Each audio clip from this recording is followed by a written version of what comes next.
Ini ditemukan peluru guys ya, ini pecah. Sebuah peluru tajam kembali nyasar ke permukiman warga di Palembang.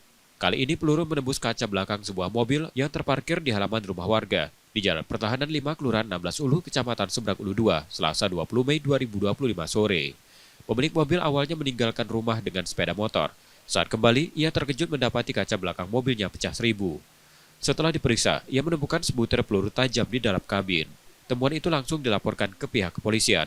Tim Inafis Polrestabes Palembang pun turun ke lokasi untuk melakukan olah tempat kejadian perkara.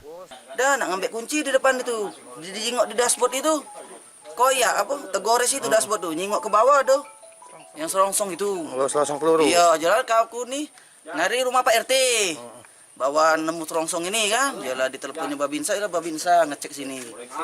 Dari hasil penyelidikan sementara, peluru diduga berasal dari senjata laras panjang dan kemungkinan besar ditembakkan dari lapangan tembak Cakabaring yang berjarak sekitar 1 km dari lokasi kejadian. Setelah kami datang ke TKP memang benar kejadiannya dan tembus dari kaca belakang langsung ke dashboard mobil. Alhamdulillah untuk korban tidak ada.